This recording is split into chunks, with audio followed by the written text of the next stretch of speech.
صلی الله علیه و سلم در حدیث مبارک گفت که زمانی میشه سه چیز یافته نمیشه. یکم لا درهم حلال، درهم حلال یافته نمیشه. رفیقی که در برت بیسته قطعی شاورد بیسته برای جان بده سر بده بگن نه یه حقی خیلی نیست، او تری رفیق پیدا نمیشه.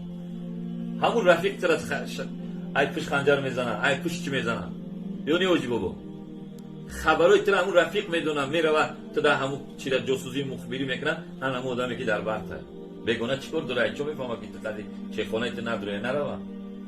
سیم گفت گپی راست نمیشه.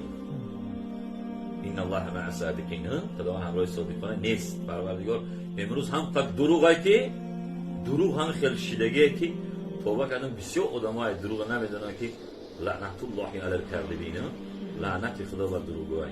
دروغگو دشمن خدا، هیچ چیز پیدا نمیشه. این سه چیز